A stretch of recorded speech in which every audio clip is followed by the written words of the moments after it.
comment les types de sols influencent-ils les cultures en Côte d'Ivoire? Dans la première partie, nous avons vu les différents types de sols que nous pouvons rencontrer en Côte d'Ivoire. Et nous retenons que les principaux types de sols rencontrés en Côte d'Ivoire sont les sols ferrugineux, les sols ferralitiques et les sols hydromorphes. Nous allons vérifier maintenant la deuxième hypothèse que nous avons formulée au début. Et sous la forme interrogative, cette deuxième hypothèse se présente comme suit. Les sols influencent-ils le développement des plantes? Pour vérifier cette hypothèse, nous allons mener quelle activité? Alors, nous pouvons faire une observation. Alors, des études ont permis d'élaborer le tableau ci-dessous présentant les caractéristiques de différents types de sols et des plantes qui s'y développent. Alors, au niveau des résultats, vous avez le tableau à 3 colonnes. Vous avez les types de sols, vous avez les caractéristiques des sols et enfin les plantes cultivées et leurs caractéristiques. Et donc, ce tableau qui nous présente les caractéristiques des différents types de sols et des plantes qui s'y développent. Alors, qu'est-ce que nous allons faire de ces résultats? Nous allons les analyser. Alors, qu'est-ce qu'on constate? Les sols ferralitiques sont des sols profonds. Les plantes qui s'y développent ont de longues racines en général. Quant aux sols ferrugineux, ils sont peu profonds et sont favorables au développement des plantes à courtes racines. Les sols hydromorphes, quant à eux, sont des sols gorgés d'eau. Les plantes qui s'y développent ont des racines courtes. Une fois l'analyse est faite, alors qu'est-ce que nous pouvons dire ou comment allons-nous expliquer ce que nous avons constaté tout à l'heure? Alors, les plantes qui se développent sur les sols ferralitiques ont de longues racines. Pourquoi? Parce que simplement, l'eau et les sels minéraux sont en profondeur. C'est le cas du cacaoyer, du collatier. Celles qui se développent sur les sols ferrugineux ont de courtes racines. Pourquoi? Parce que l'eau et les sels minéraux sont à faible profondeur. C'est le cas des céréales, de l'arachide, du coton. Enfin, sur les sols hydromorphes, les plantes qui s'y développent ont de courtes racines car l'eau et les sels minéraux sont à faible profondeur. C'est le cas du riz, du bananier, des cultures maraîchères. Les plantes prélèvent donc dans le sol l'eau et les sels minéraux dont elles ont besoin. L'eau et ces sels minéraux sont dissous dans la solution du sol. Il faut savoir que seules les plantes ayant un système racinaire leur permettant de puiser ces substances nutritives dans le sol peuvent s'y développer. On dit alors que les plantes sont adaptées aux sols sur lesquels elles se développent. Nous allons tirer maintenant une conclusion à cette deuxième partie. Nous pouvons dire ou nous pouvons retenir que les sols influencent le développement des plantes. Leur système racinaire est adapté au sol. En conclusion générale, les différentes régions de la Côte d'Ivoire sont caractérisées par des types de sols sur lesquels poussent des plantes adaptées. Pour mettre fin à cette leçon, nous allons faire une activité d'intégration.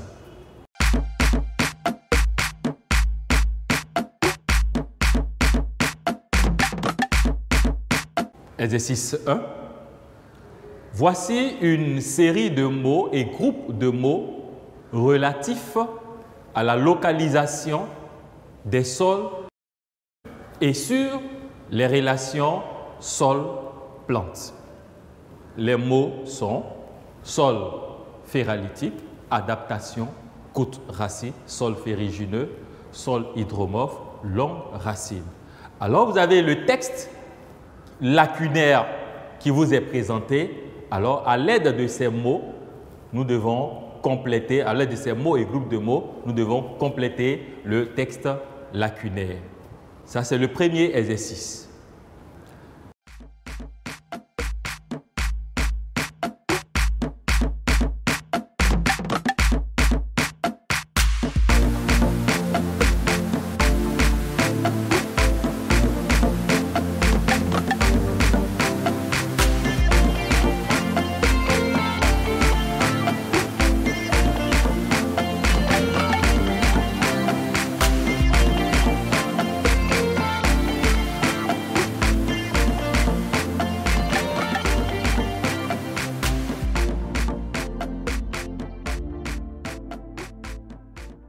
Deuxième exercice, les informations du tableau qui vous est présenté se rapportent aux relations entre les plantes et les sols. Dans une colonne, nous avons les types de sols. Dans l'autre colonne, nous avons les types de plantes. Alors, concernant les types de plantes, nous avons les plantes à longue racine, les plantes à courte racine, les plantes exigeantes en eau, les plantes peu exigeantes en matière organique. Les types de sols sont sol hydromorphe, sol ferrugineux et sol ferralitique. La consigne. Associe chaque type de plante au type de sol qui lui convient en utilisant les lettres et les chiffres. Je vous donne quelques minutes, une dizaine de minutes, pour pouvoir réfléchir sur cet exercice et nous nous retrouvons pour la correction dans quelques instants.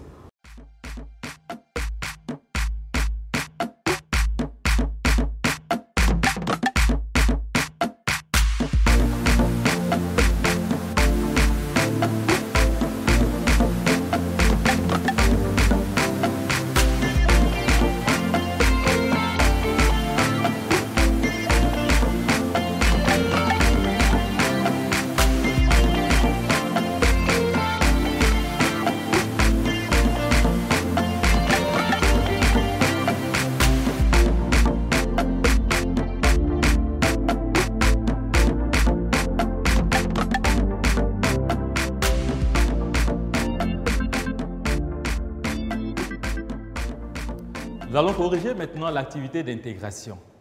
Le premier exercice, dans le premier exercice, il s'agissait de compléter un texte lacunaire à l'aide de mots et groupes de mots.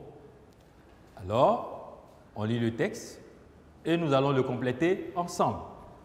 En Côte d'Ivoire, il existe différents types de sols. Dans la partie nord, on trouve les. Alors, dans la partie nord, c'est quel type de sol on trouve? Dans le cours, nous avons vu que nous trouvons les sols ferrugineux. Donc, 1 est associé à sol ferrugineux. Tandis que dans sa partie sud, on trouve un deuxième type de sol. Nous avons vu dans la leçon, il s'agit au sud, on trouvait les sols ferralitiques. Donc, petit 2 correspond à sol ferralitique. Dans les bas-fonds et sur le cordon littoral, on trouve les. Donc, dans le bas-fond, sur le cordon littoral, nous trouvons quel type de sol?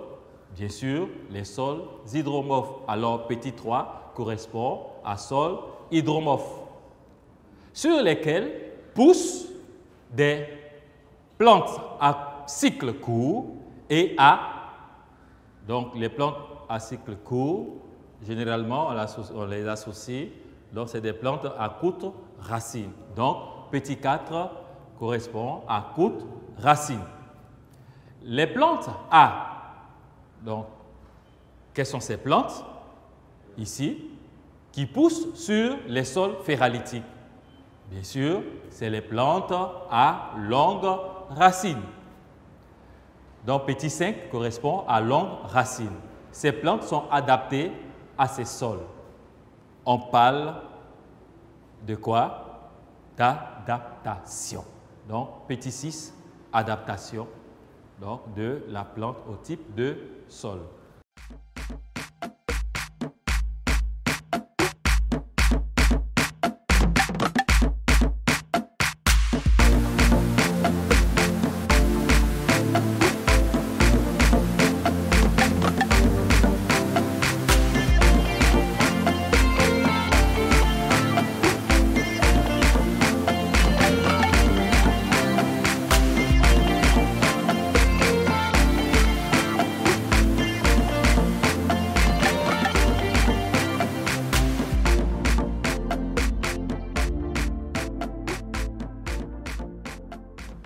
Nous passons à la correction de l'exercice 2. Il s'agissait d'associer chaque type de plante au type de sol qui lui convient en utilisant les chiffres et les lettres. Alors, 1. Plante à longue racine. À quel type de sol sont adaptées les plantes à longue racine? Alors, ici, dans la leçon, nous avons bien vu qu'il s'agit bien des sols ferralitiques. Alors, nous associons 1 à C. Donc, 1C. Petit 2, plantes à courte racine.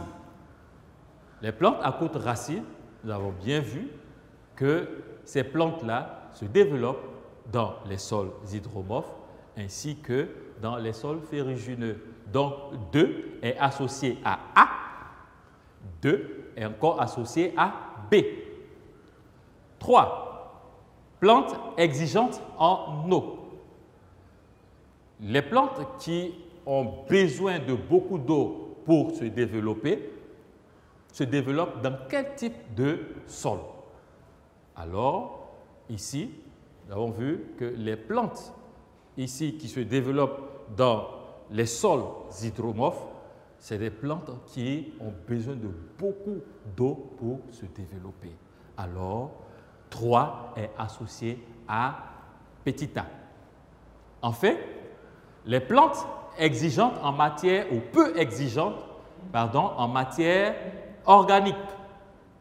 Les plantes peu exigeantes en matière organique, nous avons donc poussent dans quel type de sol? Nous avons vu effectivement que les plantes peu exigeantes en matière organique vont pousser dans 2 types de sols essentiellement, les sols ferrugineux et les sols ferralitiques.